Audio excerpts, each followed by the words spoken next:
Speaker, and my question is to the Prime Minister.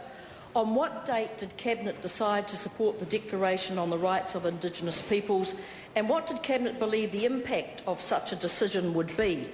The Honourable Bill English on behalf of the Prime Minister. Speaker, on behalf of the Prime Minister, Cabinet made the decision to support the Declaration on March the 22nd. The statements made to this House and to the UN accurately reflect the Cabinet view that this is a non-binding aspirational document. The Government has affirmed that New Zealand's existing legal and constitutional frameworks will define the bounds of the influence of the Declaration. The Honourable Annette King. Supplementary question. If Cabinet agreed to ratify the UN Declaration on the 22nd of March, was it open and transparent of him to tell media in Canada on the 14th of April, when asked if New Zealand will sign the Declaration, that, quote, "I think you're a little bit ahead of yourself. From the New Zealand perspective, it's true we've been looking and working on ways that we might adopt the Declaration, but we haven't made an announcement, and at least, or until we do, wouldn't necessarily count your chickens." The Honourable Bill English. Well, Mr Speaker, I'd make 2 points. That's a funky question. Order. The Government has been quite open about the fact that it's been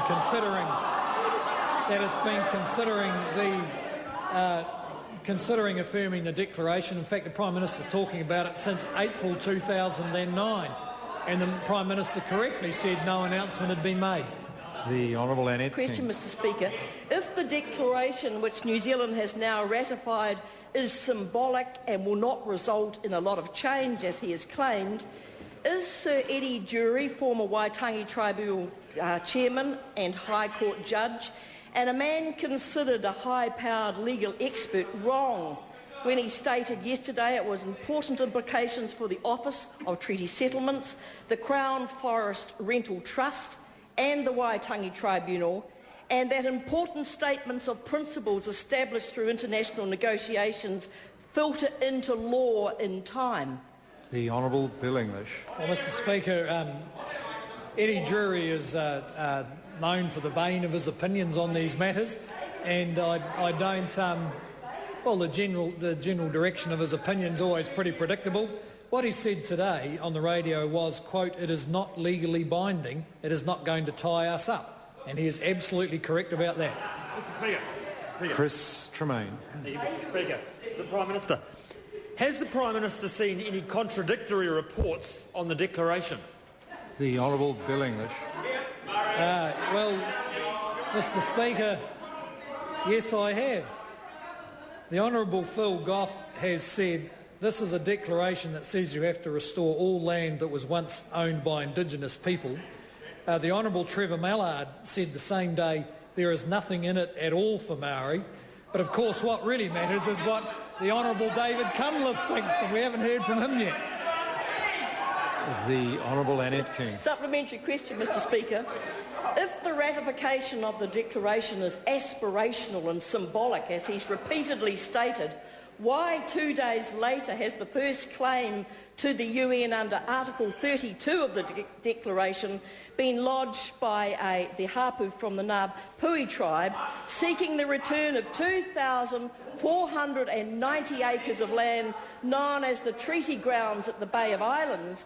And does he agree with the tribal leader that if the land is not returned, the New Zealand government will be exposed in front of the international community and lose credibility?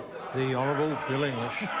Well, the Labor Party thinks so much of Mr David Rankin, who lodged that claim, that they wouldn't go near Waitangi for years.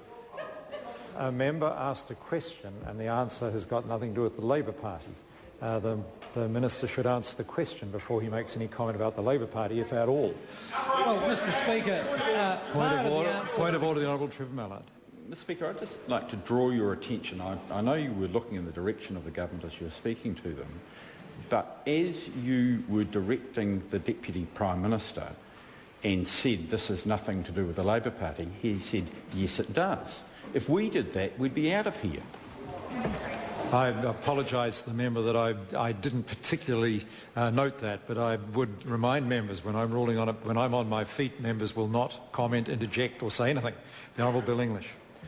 Mr Speaker, the so-called claim by Mr David Rankin, I think is well known to all of us, can't be a claim. It's completely irrelevant, and I'd advise him not to waste the price of a postage stamp on it.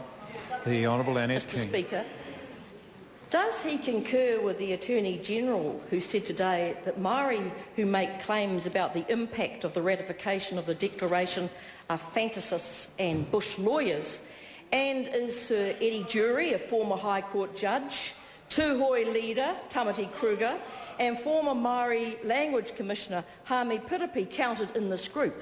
The Honourable Bill English. Well, Mr Speaker, if they believed that making a claim under the Declaration was some kind of useful exercise, then the Attorney-General is absolutely correct. It is and I'll say this to any claimant, it is a total waste of time to imagine they can make some kind of claim under this. The government has a framework in place for dealing with what Treaty of Waitangi claims, and we are dealing with them much more successfully than that party ever did. The Honourable Annette King. Yeah. Who met the expenses of Tūroa Flavel, backbench member of the Māori Party, to be at the ratification of the Declaration in New York on Tuesday?